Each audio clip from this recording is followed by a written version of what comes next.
Okay, before we even start, hey guys, we have a new microphone because I got AirPods. So now the microphone should be a lot better. If it's not, I will riot. But I hope it is. So, and the second thing too, I got new pens. So now we got a wide array of colors to choose from. Although I actually have a system on what colors are going to be used for what for this one, so I guess not. All right, so here we are. We have a circumstance where we have a cart that's moving down a ramp with a circular motion, and then it goes over a loop and then hits a spring at the end of the loop. And we have negligible friction, so we have no non-conservative work, which means that all of the energy starting with the system will be the same amount of energy we end in the system with. It'll be changed between different forms, but it'll stay constant the entire time, which is very important. So that means any of these 4 points that I have specified, they'll all have the same amount of energy in them. The same.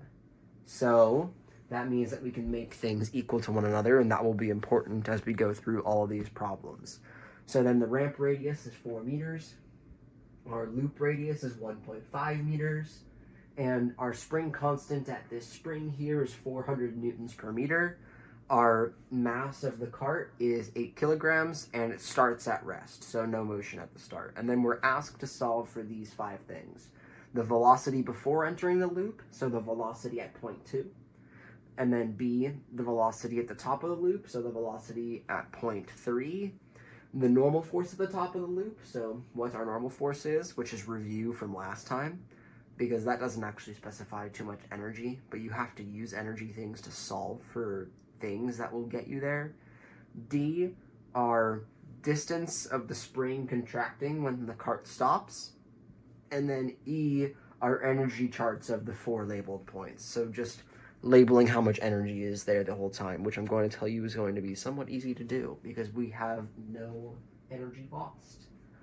All right, so let's start first of all, because it'll make everything easier if we have a key. Let's label the 3 conservative energies we know, which would be potential gravitational energy, we have potential spring energy, and kinetic energy. And then let's label the equations for each of these.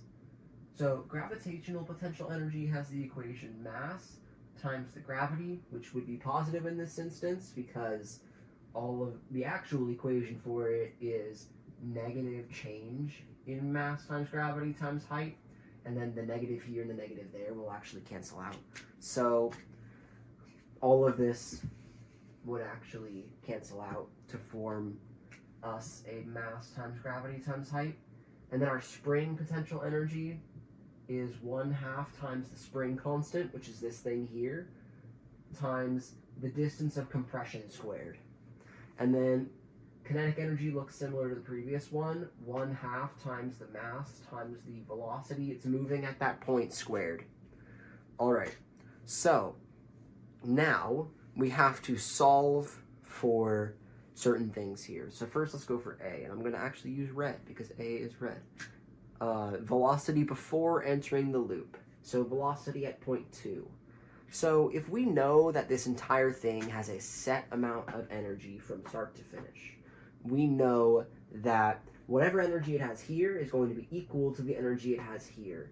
So that means that our energy equation, our sum of the energy, similar to how we would do sum of forces previously, but now it's energy, is we have all of these energies added up at this point is equal to all of the energies added up at this point. And there's no non-conservative energies, like friction, so it doesn't matter. So we have Ug at point 1 plus Us at point 1 plus kinetic energy at point 1 is equal to the Ug at point 2 plus the Us at point 2 plus kinetic energy at point 2. Now, of course, the energy at any one of these points is equal to the sum of the things that it embodies. I hear my dog scratching at my door. Can you not? Hey, don't do that. So, now, what we do from this point, that kind of threw me off, is we have to figure out each one of these things and how they actually would correspond in the equation, if some things will zero out and some won't. So what determines whether or not we have gravitational potential energy is if the object isn't moving but has the potential to move via gravity. Yeah, my dog's being funny right now. What are you doing? Stop. Okay. So if this thing isn't moving but has the potential to move, there's gravitational potential energy here. And right now it says it starts at rest, and the thing is a certain height above the ground, and obviously when we play the thing, this will then fall, meaning we do have gravitational potential energy. Now, for potential spring energy, we need a spring. There's no spring at point 1 here, so that actually zeroes out. Now, kinetic energy needs things to be moving. If things are moving, there's kinetic energy. Now, but we said point 1 starts at rest, so there isn't a kinetic energy here. Now, at point 2, there isn't a gravitational potential energy because, first of all, it's moving. Second of all, it doesn't have the opportunity to move via gravity. At here, it's the lowest point in the system and can't go any further down, so there isn't a gravitational potential energy. Now, we need a spring for spring energy to be a thing. There's still no spring here. And then kinetic energy.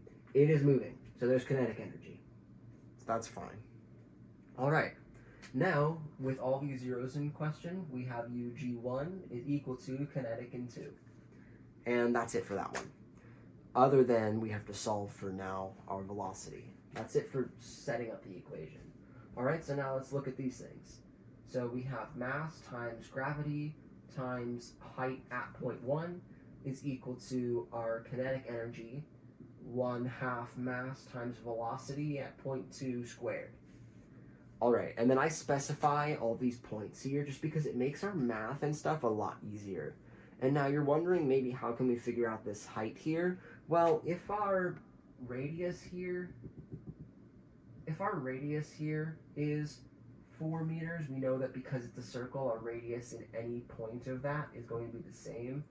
So our height, if we look at just up and down, is also 4 meters.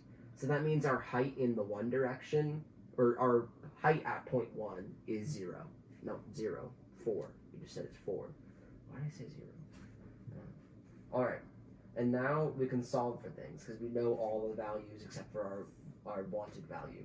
These masses cancel out on both sides. Gravity becomes 10. And it's not negative 10 here because our height here, our change in height would actually be negative. So it wouldn't matter. These two negatives would then cancel out. And now height here is 4 is equal to 1/2 our velocity squared at point 2. All right? So then multiply this 2 over from 10, or multiply this 2 over to cancel out the 1/2. 10 times 4 times 2 would give us 80. So 80 is equal to v squared at point 2. And then we plug this into our calculator to get our total velocity. Square root of 80 at that point is 8.94. So our velocity at point 2 is equal to 8.94 meters per second. And I'm going to box them in the color so that way we can distinguish between answers. All right. Now that's our solution for the first one. Now let's move on to the second one, our velocity at the top of the loop, or at point 3. So let's just do the exact same thing we just did with summarizing this equation. Let's go from this point to this point. We know that we can set them equal because there's no loss in energy, which means whatever we have at point 2 is the same at point 3. So our sum of energy is Uᵍ2 plus Us2 plus kinetic 2 is equal to Uᵍ3 plus Us3 plus kinetic 3, not 2. All right, now let's try to X things out. Well, with this section, it's the same as this section up here. So let's just cross out the same ones we crossed out up there. Okay? And I mean, all of these go by the same basis that we went through over there. Okay, so Uᵍ3. Is there a gravitational potential energy at point 3? Well, I mean, it's above the lowest point we can have it at. And necessarily that it's moving or not doesn't matter when there is a height. And, I mean, there is a height, so it's there. All right, our spring energy, there's still no spring in question at point 3, so there is no spring. Kinetic energy, though, is it moving up here? Well, I mean, we're trying to solve for a velocity, so it is moving, meaning that there is a kinetic energy up here. All right, so now we can set our whole equation. K2 is equal to Uᵍ+ plus K3. All right, and then now let's plug these things in. So we have 1/2 mass velocity at point 2 squared is equal to mass times gravity times h at point 3 plus 1/2 mass times velocity at point 3 squared, which is what we're solving for. All right, now really quickly, I see mass in all of them, so this mass can then exit out because we can just divide by mass in all of them. So then 1/2, we know that V2 squared is equal to 80, because there's no point in just plugging in this one if we know V2 squared and there's V2 squared here. So we have 1/2 80 is equal to our GH of 3. So our h at 3, if we know that half of the height here is 1.5, we know the whole height here is 3 plus 1/2 v squared 3. All right, so now let's solve this for our v squared 3 here. So 1/2 of 80, can you guys still see this? Good. 1/2 of 80 is 40 minus 30 is equal to 1/2 v squared 3. I'm going to move it up here now. Is 10 times 2, so 20 is equal to v squared at point 3. So then solve for 20, we get 20 at v squared 3 would be square root of 20, which is 4.47.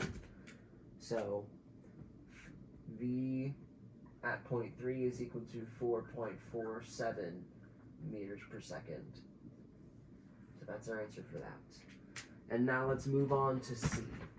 So C is our normal force at the top of the loop. So what is our normal force at the top of the loop?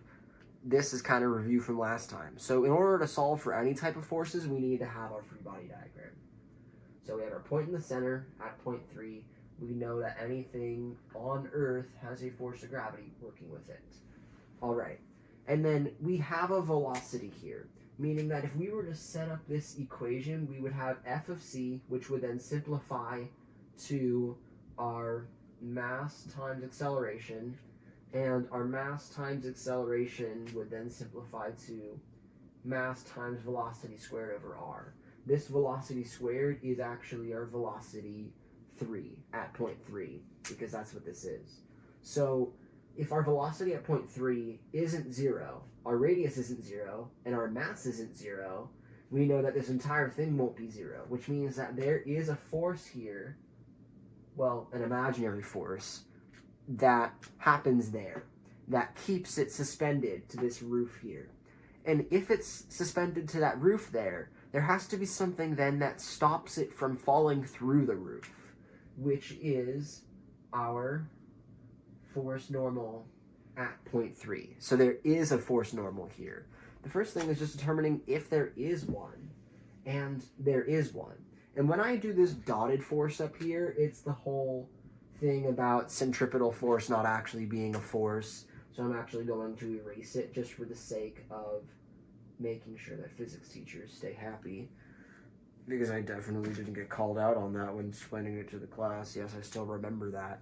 So when we have this here now, we can then set our positives and negatives directions, and then set our sum of forces. And then just really quick, why we know that there is a force normal here when given a force centripetal is because obviously if you're in a car and you're going around a bend and like you're at this point here and there's an acceleration that pulls you this way, that's hence why your car is moving this way, then that means that there's an acceleration here that kind of pulls you to the side. Like if you're making a right turn, you pull yourself to the left. And that's just the whole centripetal force not actually being a force and being the reaction of like forces doing things. but obviously there has to be something that then keeps you in your place so that you don't launch out this way, and that thing keeping you in your place is your normal force from your seat and the wall of your car. This instance, our normal force that keeps it from launching out straight that way is the roof of the thing, which is our normal force at 0.3. If that doesn't make sense, please go further review. So now we have force, we have a centripetal force is equal to our total force, which is centripetal force because we're on a circle, is equal to our force of gravity 3 plus our force of normal at 3. Okay? So now let's simplify this all down. We said force centripetal is equal to mass times velocity squared over radius is equal to mass times gravity plus the force normal at 0.3 because that's what we're solving for, so there's no need to simplify it down further. Not that we could anyways. So now let's plug all of our known values in. So we know our cart mass is 8. We know our velocity at this 0.3 here is, our velocity squared first of all is just 20, so let's just plug straight 20 in. And then we have 1.5 is equal to our mass times our gravity. Mass times gravity. We know that this stays positive because we set our direction positive downwards, which is the direction that gravity acts in, plus our normal force at 3. So then let's simplify this whole equation down so that we can set everything equal to what we need to set it equal to. It's equal to 8 times 20 is 150. 150 divided by 1.5, because that's the radius, is 100. So is equal to 100 minus 80. So our force normal at the top is equal to 20 newtons. Okay, so that's our normal force at the top. All right, now let's do D. D is, I'm gonna move this over some other things, so please don't get mad at me. So D is the distance of the spring when the cart stops. So let's grab our new marker for this one, and let's just do the same thing we did for numbers A or letters A and B. So let's just sum our things. So first of all, we know that we're looking for the x of the spring when the cart stops. So let's just compare between 0.3 and 0.4.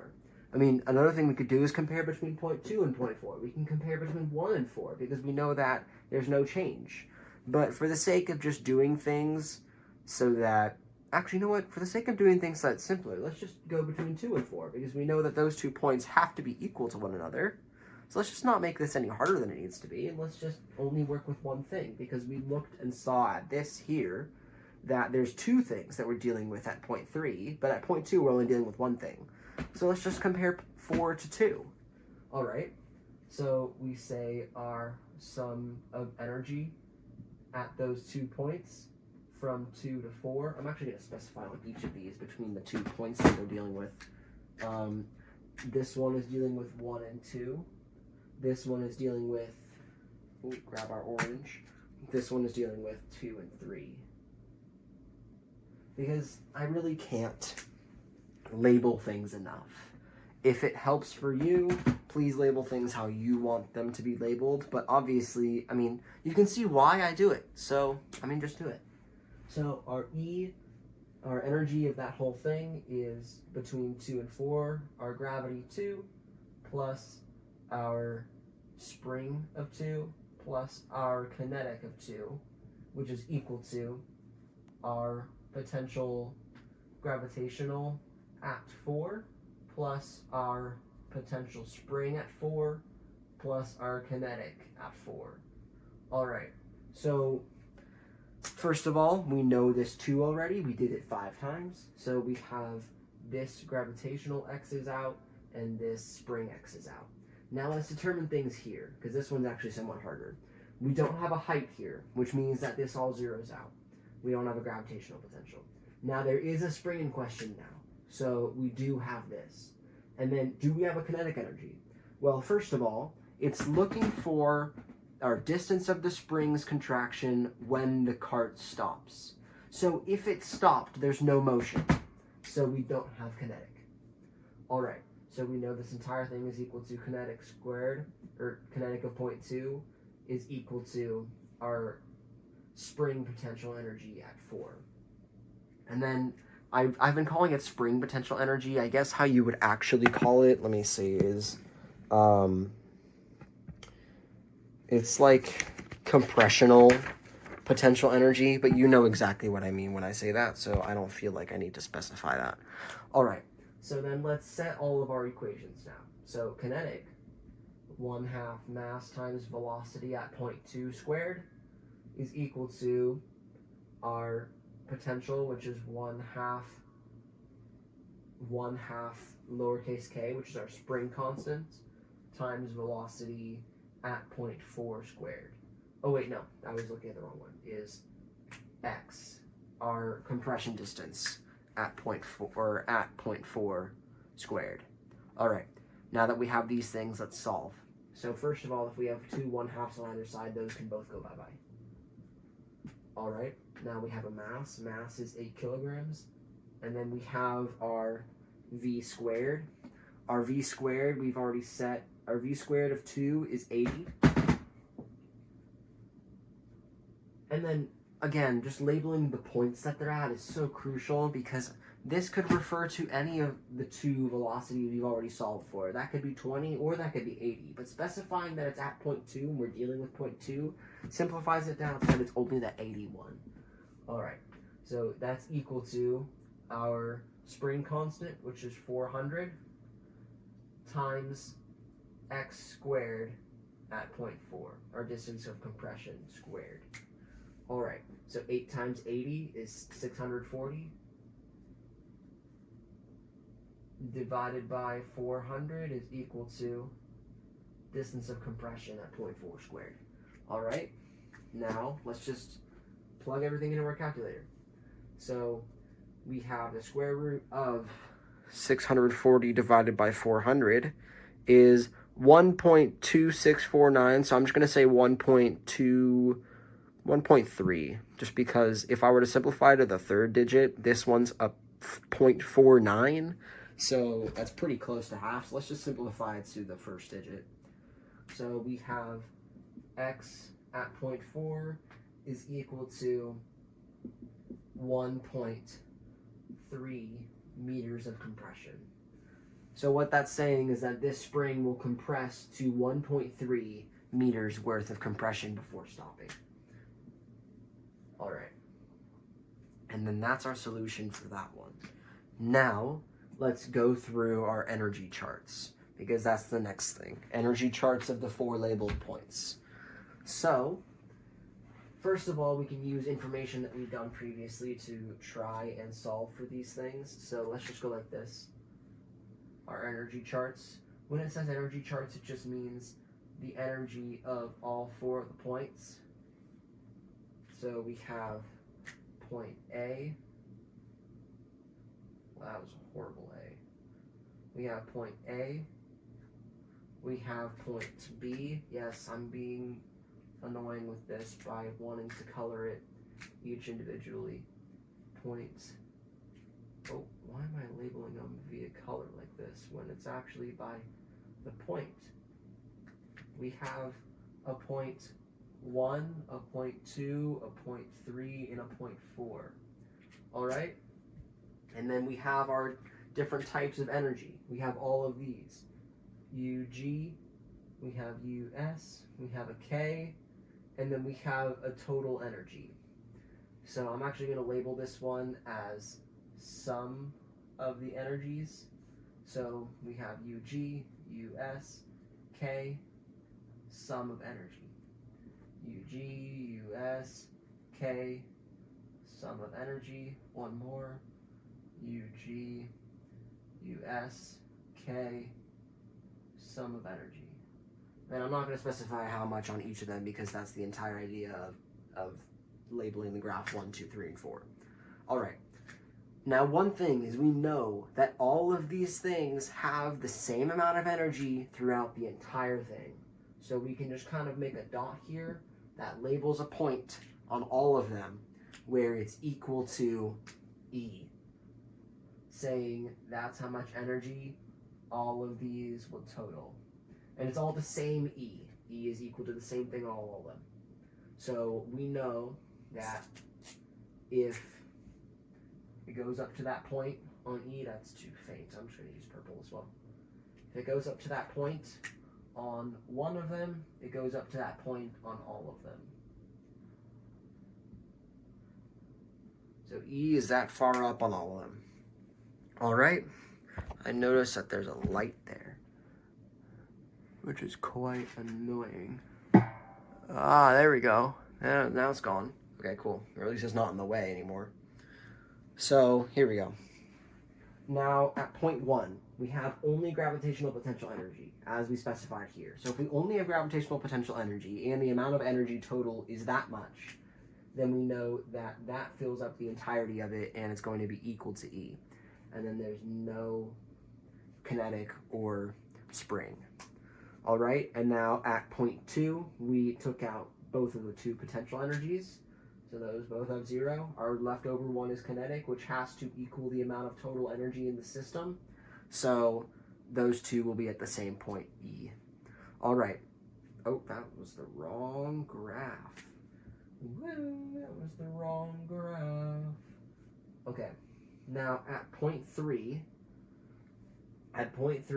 we took out our energy here, but we didn't take it out in kinetic and gravitational potential. So we have to split the two differences somehow by solving for each of the two things. So we said here that our kinetic energy is equal to that, and then our kinetic energy total was equal to something. Let's just solve for it. So if we know that 20 is equal to v squared, we know 20 times 1/2 times mass, which is 8, is 80.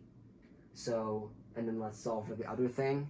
We have our potential, which is mass times gravity times the height at 3. The height at 3 was double the radius at 3. The radius at 3 was 1.5, so times 3 is 240, which means whatever we draw for K here has to be 1/3 of what we draw for UG here.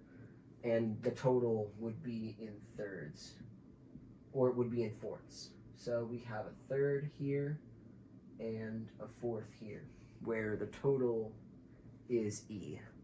I'm going to draw this E a little bit smaller. All right, and then that would be our energy equation. So this whole thing goes up that high, this whole thing goes up that high. And then that's 0 for our spring energy.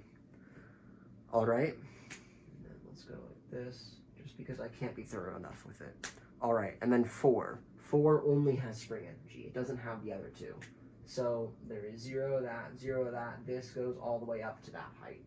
I'm going to dot them all.